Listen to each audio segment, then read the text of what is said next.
Como eu sou formada em História, né? Então a minha primeira formação é historiadora, depois eu fiz Direito, né? E no Direito eu sempre gostei de trabalhar com grupos vulneráveis, né? Então eu trabalho com direito da infância e da juventude, direito das mulheres, né? Trabalho com a área do direito penal, que é uma área que poucas pessoas, na verdade, entendem, né? A gente vive um momento hoje que todo mundo acha que você trabalha com, né, bandido, enfim, existe... mas eu sempre gostei de trabalhar com grupos excluídos, né? Mas, na verdade, a minha descoberta como feminista, ela foi uma descoberta tardia, né? E eu tenho 46 anos, eu nasci em 1971, né? E eu fiz graduação em História, em Direito, depois eu fiz mestrado em Saúde Pública, não fiz mestrado em Direito, porque eu já me vi uma pessoa muito interdisciplinar nesse momento, né? Assim como meu doutorado é em Saúde Pública. E na Saúde Pública eu faço... A minha orientadora é socióloga. Então eu não tenho um perfil extremamente conservador no direito.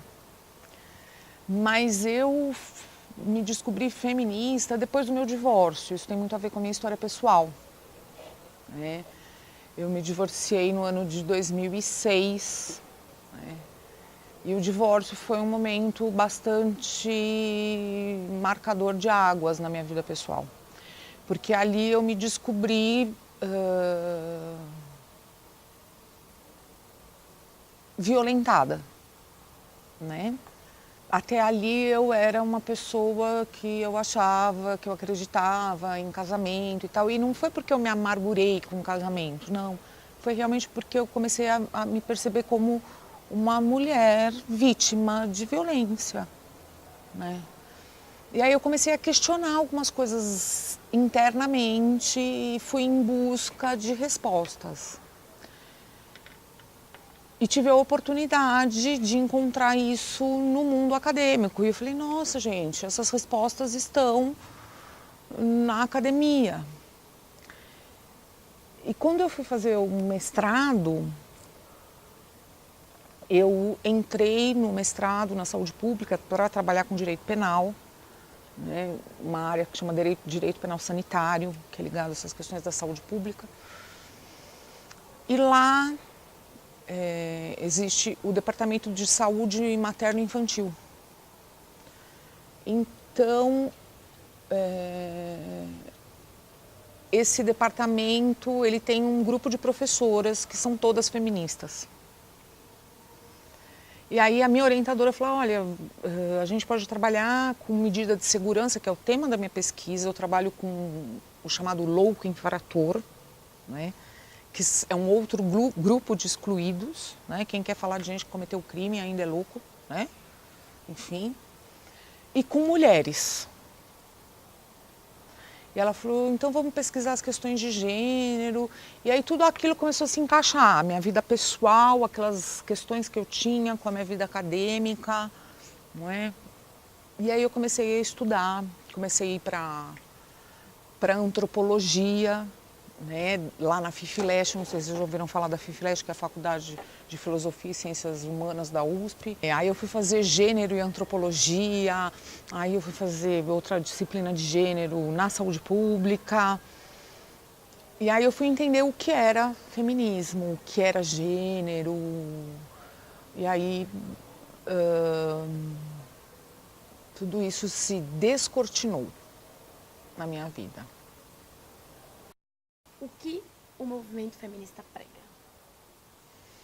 Então, historicamente, né, o movimento feminista ele surge na década de 60 no Brasil, né, assim, e no mundo também, né, a gente tem uma demarcação muito precisa, né, para o movimento feminista. E ele surge, é importante a gente, né, ter essa questão desse contexto histórico, e ele surge justamente quando ele percebe, quando se começa a questionar uma diferenciação, essa hierarquia que existia entre os sexos, né, nessa relação que se estabelecia entre homens e mulheres dentro da sociedade.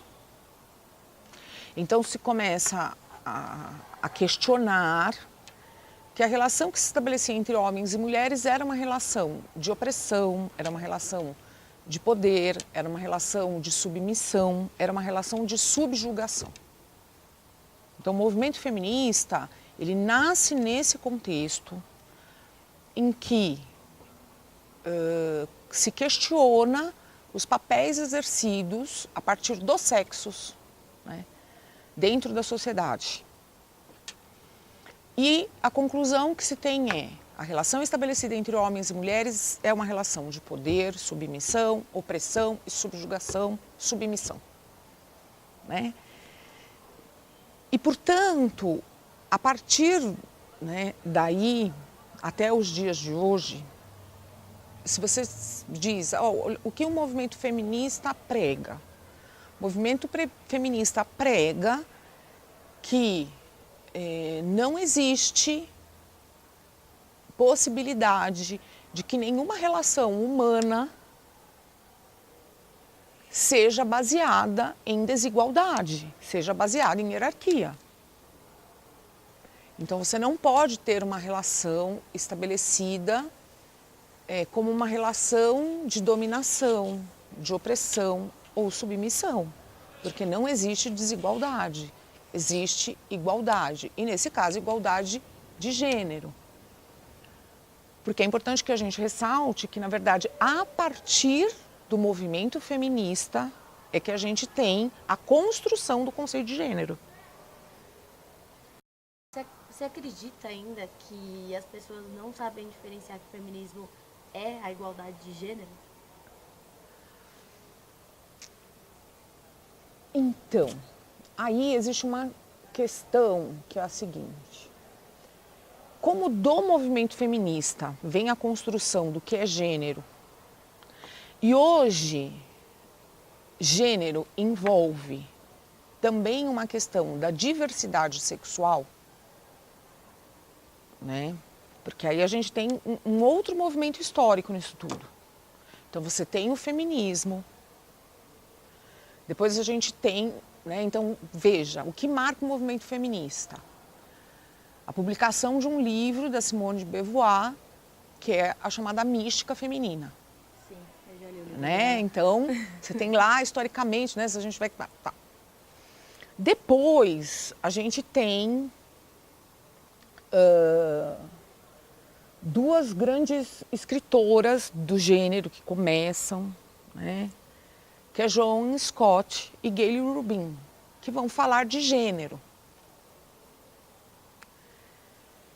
A partir da produção feminista, mas não... a construção do conceito de gênero, né, ela tem essa base da discussão feminista, mas não necessariamente elas estão ligadas, entende? E aí,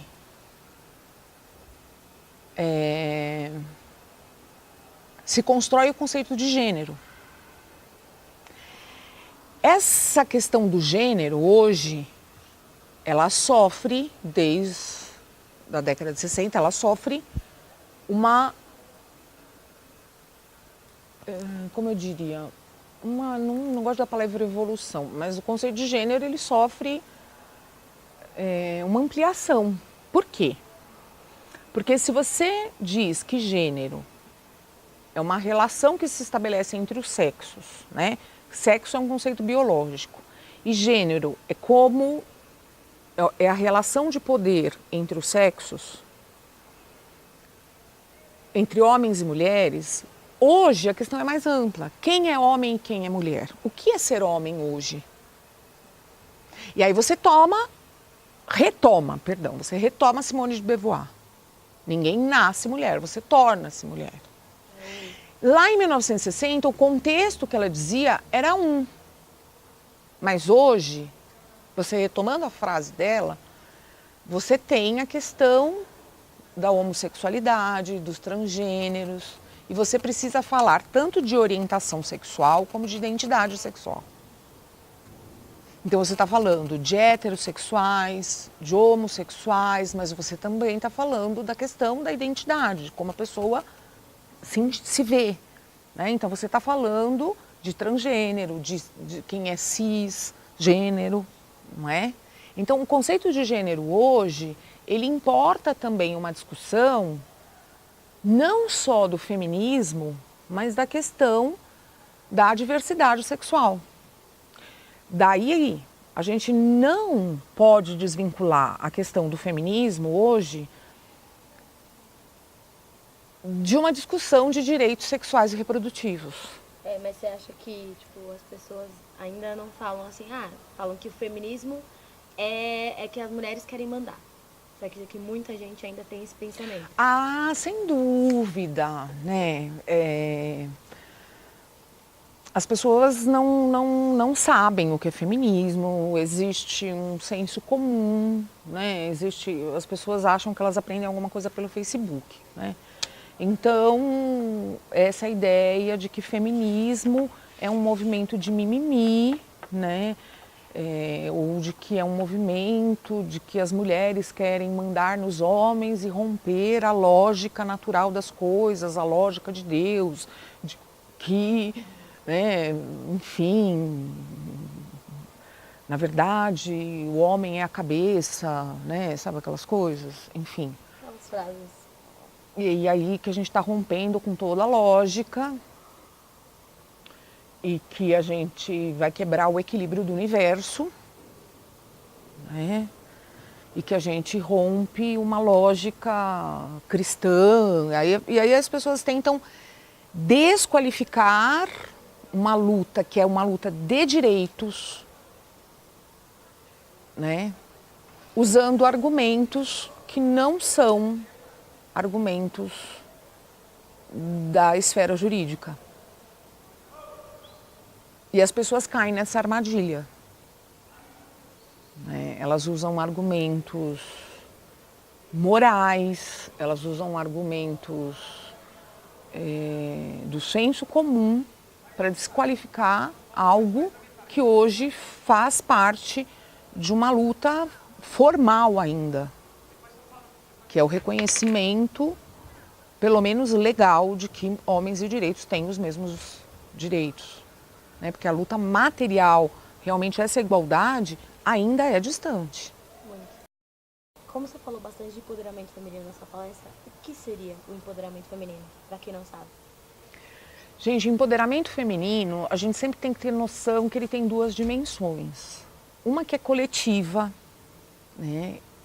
Que é essa visibilidade da mulher nas instituições, na sociedade. E existe uma dimensão que é uma dimensão individual.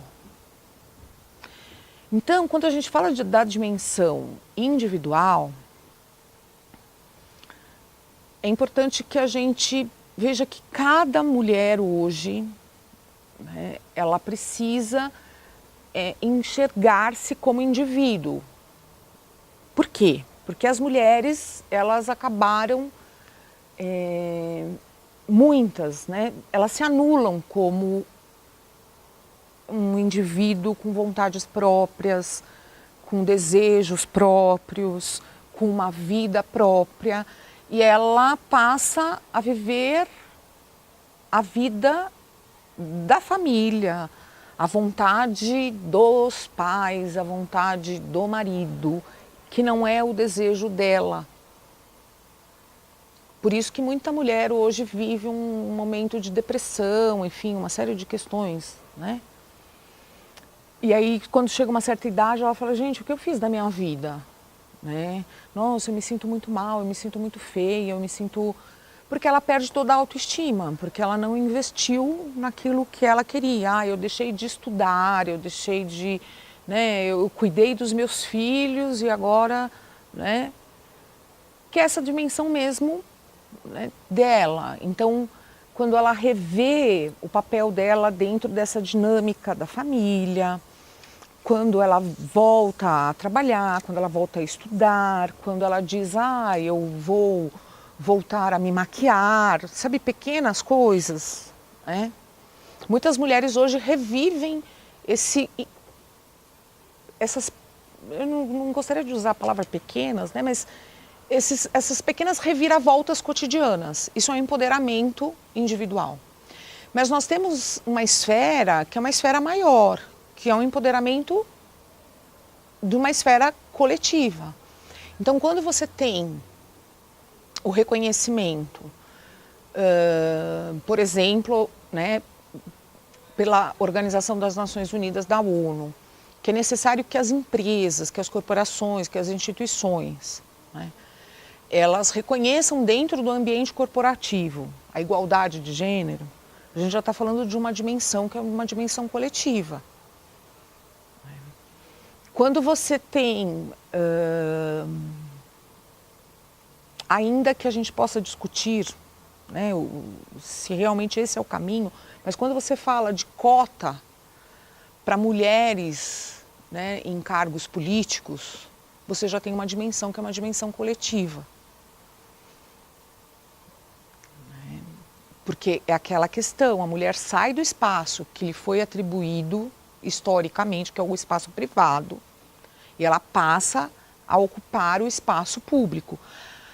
Ainda que de forma forçada, né, pela lei, por uma cota, né, enfim, mas você já começa com esse reconhecimento de que as mulheres têm que ocupar os cargos de poder, os cargos de visibilidade, não é? Então você tem 11 ministros no Supremo Tribunal, você já tem 2 mulheres. Então a gente está longe ainda, mas a gente começa a viver uma ideia de empoderamento, né? Então quando você tem denúncias, né, de propagandas machistas, da questão de objetificar a mulher, que a mulher é vista só como objeto, né? Como aquela da escola. Propaganda de cerveja, de cigarro, enfim, são todas péssimas, via de regra. Porque é aquele papel, a mulher, ela é o quê? Ou ela está no ambiente doméstico, ou ela é sexualizada. Porque é uma outra luta também que as mulheres enxerguem a violência que elas sofrem, porque muitas mulheres não percebem. Você acredita que existem homens feministas? Sem dúvida, sem dúvida. Existem homens feministas, não é? Agora, e que entendem essa luta e que verdadeiramente entendem o significado do feminismo. Agora, o que a gente precisa ter em mente, né, é assim, um homem, ele nunca vivenciou o preconceito que uma mulher vivenciou.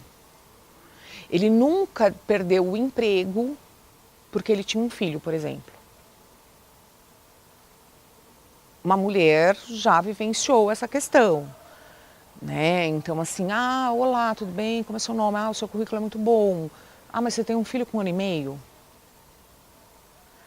Uma mulher já perdeu um emprego por conta disso, um homem não. Então existem homens feministas, né? E eles entendem o que é feminismo e tal, mas a gente precisa pontuar o seguinte, né? Você nunca vai encontrar um homem que sofreu justamente, né, a perda de um emprego porque tem um filho, né? Aliás, numa entrevista de emprego não vão perguntar para um homem, o senhor tem, né, filhos, qual é a idade e tal. Isso é uma pergunta que é típica feita para uma mulher, se ela está amamentando, quantos anos tem o bebê, porque normalmente, quais são o exercício do papel, né? A mulher vai deixar o emprego para cuidar do bebê, não o homem. Então, quem é problemático contratar se tem um bebezinho de um ano e meio? É a mulher, não o homem. Isso é um problema para a mulher, não para o homem, né? Se você está na rua à noite, você encontra, né, um cara correndo, o homem vai pensar, vou ser assaltado. Mas a mulher pensa, eu vou ser estuprada. Então, o homem, ele, né, encontra um outro homem, né, enfim, meia-noite na rua, né, no beco, ele vai dizer, eu posso ser assaltado. A mulher, ela diz, nossa, eu posso ser assaltada e estuprada, né? Então, claro que o homem, ele pode ser feminista, mas ele nunca vai entender esses sentimentos. E uma outra coisa que a gente tem que ter em mente é que muitas vezes, e aí não é só também o homem, a gente pensa o seguinte, eu desconstruí o machismo. Na verdade, a gente precisa desconstruir o machismo dentro de nós. Mas aí, todos nós somos vítimas dessa não desconstrução. Então, homens e mulheres, às vezes nós nos pegamos com pensamentos machistas. Por quê? Porque nós somos frutos dessa sociedade que a gente vive, né? Então, por mais que a gente busque ter um pensamento igualitário, não preconceituoso, não machista, muitas vezes a gente acaba, homens e mulheres, né, sendo machistas. Você acredita que o homem tem uma importância no movimento feminista? Sim, sem dúvida. Como é que a gente vai, né, fazer isso sem eles? Não é possível, né? Porque afinal nós não teremos só mulheres homossexuais no movimento feminista, não é, gente? Não é isso? Então, claro que eles são importantes. Você ter, aliás, a gente tem excelentes pesquisadores homens, né? A gente tem, eu sempre digo isso, o voto do ministro Celso de Mello na DPF 54, ele é uma lição jurídica, né? Então, é necessário, é preciso, faz parte, não é? Qual a importância da cybercultura para o feminismo? Hoje em dia, a gente não é da minha geração, né? Já disse a minha idade, mas a gente hoje vive a geração, né? E eu acho que não é só a geração, mas a gente vive num mundo em que a comunicação, e aí quem sou eu para falar isso para vocês, não é? Mas as comunicações, elas estão baseadas numa nova perspectiva, né? O mundo é digital, né? Inclusive no judiciário, a gente hoje só trabalha com processo digital. E, portanto, essa mobilização pelas redes sociais e por outras formas não tradicionais de comunicação, não sei se seria a palavra adequada, mas enfim, elas são essenciais, né? Porque elas são vias de mobilização, né? Então, é importante que a gente se utilize também dessa forma, né? Porque hoje isso você mobiliza um número muito grande de pessoas rapidamente, né? Mas eu sempre costumo dizer o seguinte, é importante que a gente só se dê conta da qualidade das informações que circulam, né? Porque também se escreve muita bobagem, se diz muita bobagem, né? Enfim, a gente tem politicamente movimentos que surgiram via Facebook, de pessoas que não têm nenhuma qualidade, elas se fizeram politicamente, foram eleitas politicamente pela internet. Isso me causa um espanto e me causa medo. Os seus pontos positivos e seus Então negativos, é óbvio, né? como tudo na vida, minha mãe já dizia, tudo na vida tem prós e contras, né? Então óbvio que é algo que não tem volta, E obviamente que para o movimento feminista a gente precisa utilizar esses instrumentos de forma cada vez maior, porque isso é extremamente positivo, né? Você já viu alguma manifestação poética na internet sobre o feminismo? Gente, eu já vi. E eu estou tentando lembrar. Eu fiz um trabalho. Nós tínhamos, num outro momento político do Brasil, um projeto chamado Mulheres para a Paz, que era do Ministério da Justiça. E eu fiz parte desse projeto com uma comunidade da periferia de Diadema. E para trabalhar com as mulheres de Diadema, a gente buscava trabalhar com poesia ou com música, né? Enfim. Porque a gente tinha que falar de legislação, tinha que falar de direitos, enfim, eu dava palestras sobre essas questões legais. Mas a gente também buscava discutir isso através de alguns instrumentos, vou usar uma palavra que às vezes eu também não gosto, mas de instrumentos mais lúdicos ou de aproximação, né, de uma linguagem mais cotidiana. E na época eu utilizei um grupo que o nome me foge agora, que era fantástico, assim, a gente, né? Porque tem muita gente boa e tem muita gente na periferia também que a gente não conhece, né? Que é uma outra questão. Né? A gente tem muita... Eu não sei se vocês também já viram na internet um grupo de compras chamado Asmina. Já viram, né? Que busca que você compre coisas de artesãs femininas, né? Então você tem muita coisa boa sendo feita por mulheres que às vezes também não têm possibilidade de se inserirem no mercado formal, né? Eu tenho no meu escritório um relógio lindo, lindo, lindo, feito de um disco de vinil, né? Todo trabalhado, né? Que é de uma artesã das minas. Não estou fazendo propaganda, gente. Mas e ela não pode se inserir no mercado formal, enfim, porque ela tem uma questão por conta dos filhos, um dos filhos tem um problema, enfim, né? E aí você vê como você tem uma mobilização feminina, né? Então você tem isso na arte, né? Não só na poesia, eu acho. Eu acho que é importante a gente registrar isso, né? Porque a gente tem tão poucos espaços para falar sobre isso.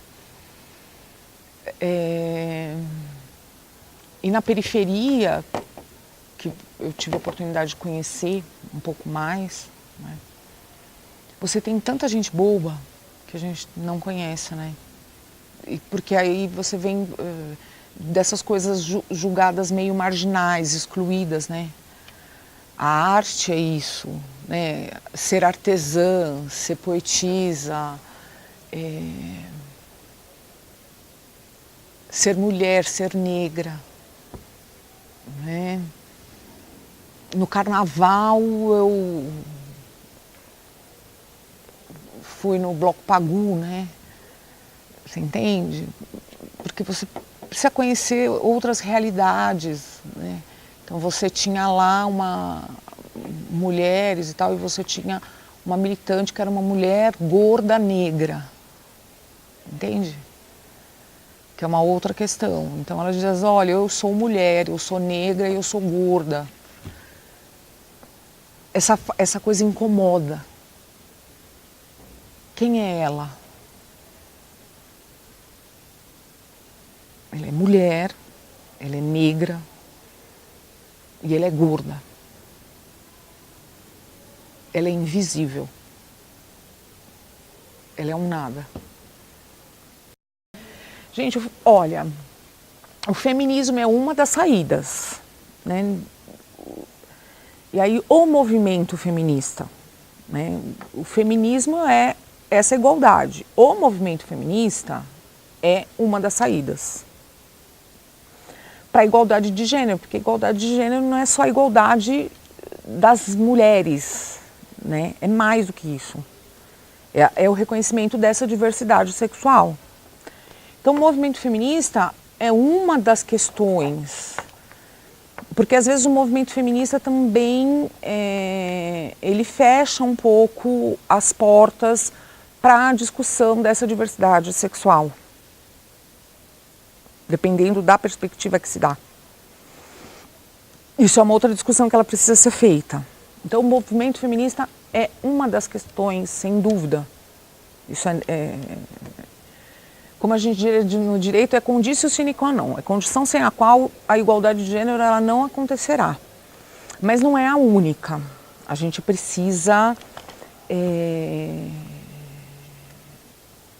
falar do movimento LGBT, por exemplo. A gente precisa falar do movimento de igualdade racial. Então, eu acredito que hoje eu não sei se eu tenho algumas questões comigo ainda que eu não fechei academicamente, mas eu diria para você o seguinte: a gente precisa falar de todas as minorias. Gênero é uma delas, mas quando você fala de gênero hoje, você precisa englobar a questão de transgêneros. A nossa universidade, ela fica do ladinho de uma das avenidas onde nós temos a maior população da região de travestis e transgêneros. Toda semana nós temos uma travesti ou um transgênero que apanha até parar no hospital. Essa discussão, ela precisa ser feita, né? Então, há umas 2 semanas atrás, um travesti apanhou de aproximadamente um grupo de 30, 40 homens, até que o seu braço fosse quebrado. Eu não posso falar de igualdade de gênero sem falar do movimento LGBT também.